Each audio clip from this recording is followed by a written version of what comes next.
Welcome to Under the Visor. It's 7:30 p.m. on February 18th, and this episode is dedicated solely to a new game that we have created called TRUMPOPOLY.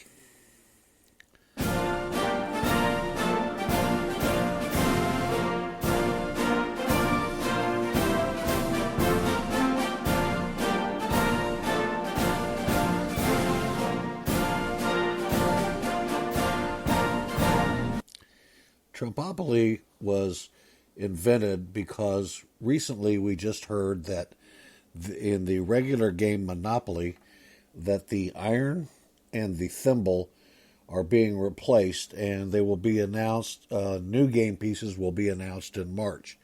But we wanted to take this opportunity to create a new board game, and it's called TRUMPOPOLY.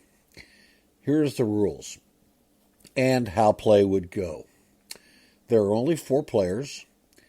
Each person rolls a dice, and the high dice roll becomes Donald Trump. A liberal Democrat must be seated to his left. The other 2 players are CNN and Breitbart. All 4 players must be members of Twitter and have their cell phones on during the entire game. The banker is a non-playing person that is a representative of Deutsche Bank. The game begins with Donald Trump borrowing $25 million from Deutsche Bank. All other players are given $1,500 as equity in the game. The game begins with Trump rolling the dice. If he rolls less than 8, he gets another $1 million loan from Deutsche Bank. If he rolls 9 or more, he moves his game piece, a golden calf, that number of spaces. If he lands on a pipeline, he signs an executive order eliminating the EPA. The liberal Democrat now rolls. If he or she lands on the divest yourself space, Donald Trump asks the Breitbart player if he has to give up something to remain president. Breitbart always answers no, and play continues. CNN rolls and lands on the Ask Trump a Question space. They draw from the question card pile and ask Donald Trump a question.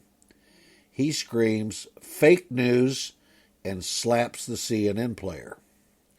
He ignores the question and asks Breitbart to field the question.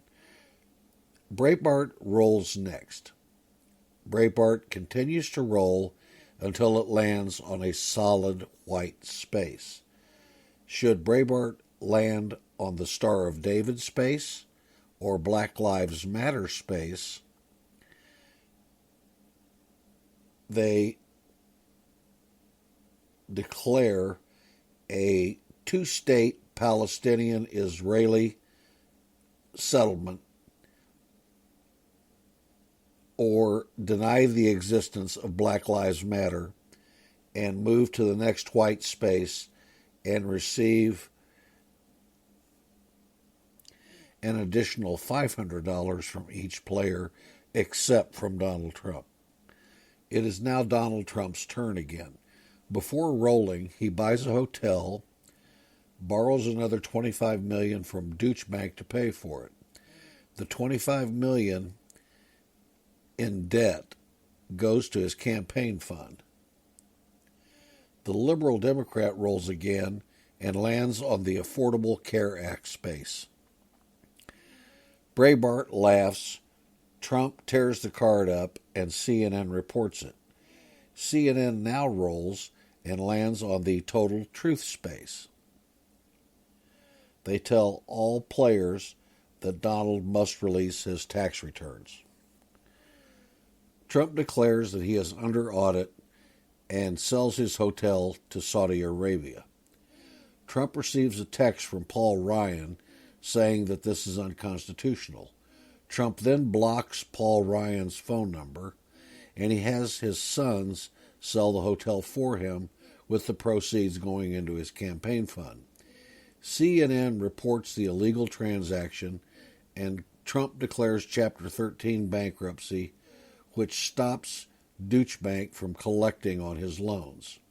The liberal Democrat writes articles of impeachment, and Breitbart blogs about it when the liberal Democrat lost his virginity to a Vegas prostitute.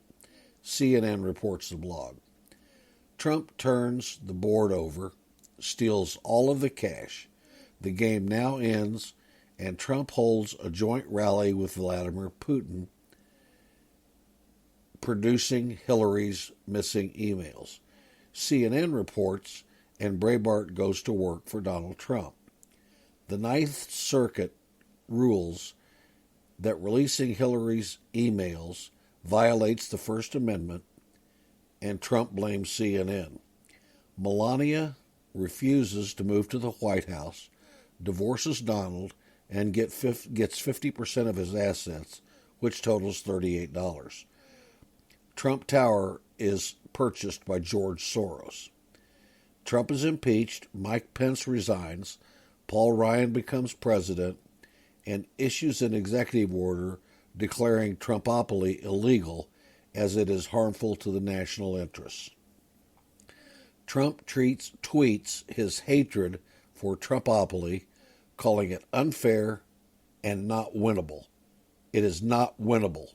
He has to start winning again, but it's not winnable. The border wall is stopped, and Trump moves to Mar-a-Lago, but can't afford the annual dues.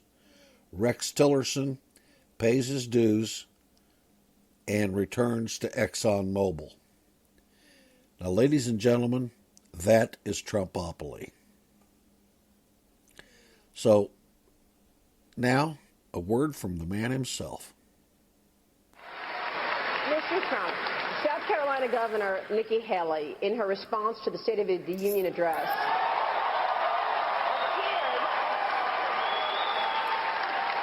appeared to choose sides within the party, saying Republicans should resist, quote, the siren call of the angriest voices. She confirmed she was referring to you, among others. Was she out of line? And how would a President Trump unite the party? Okay. First of all, Nikki this afternoon said I'm a friend of hers, actually a close friend, and wherever you are sitting, Nikki, I am a friend. We're friends. That's good. But she did say there was anger. And I could say, oh, I'm not angry. I'm very angry because our country is being run horribly. And I will gladly accept the mantle of anger. Our military is a disaster. Our health care is a horror show. Obamacare, we're going to repeal it and replace it. We have no borders. Our vets are being treated horribly. Illegal immigration is beyond belief. Our country is being run by incompetent people. And yes, I am angry.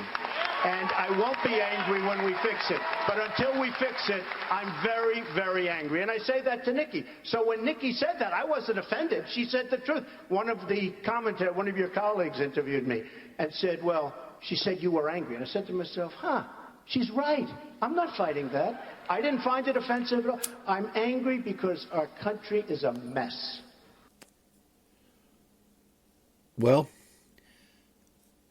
you draw your own conclusions. Is our country a mess? Is it a mess now? Was it a mess 4 years ago? I like Trumpopoly. I think we ought to play it every day. Have a great weekend from Under the Visor.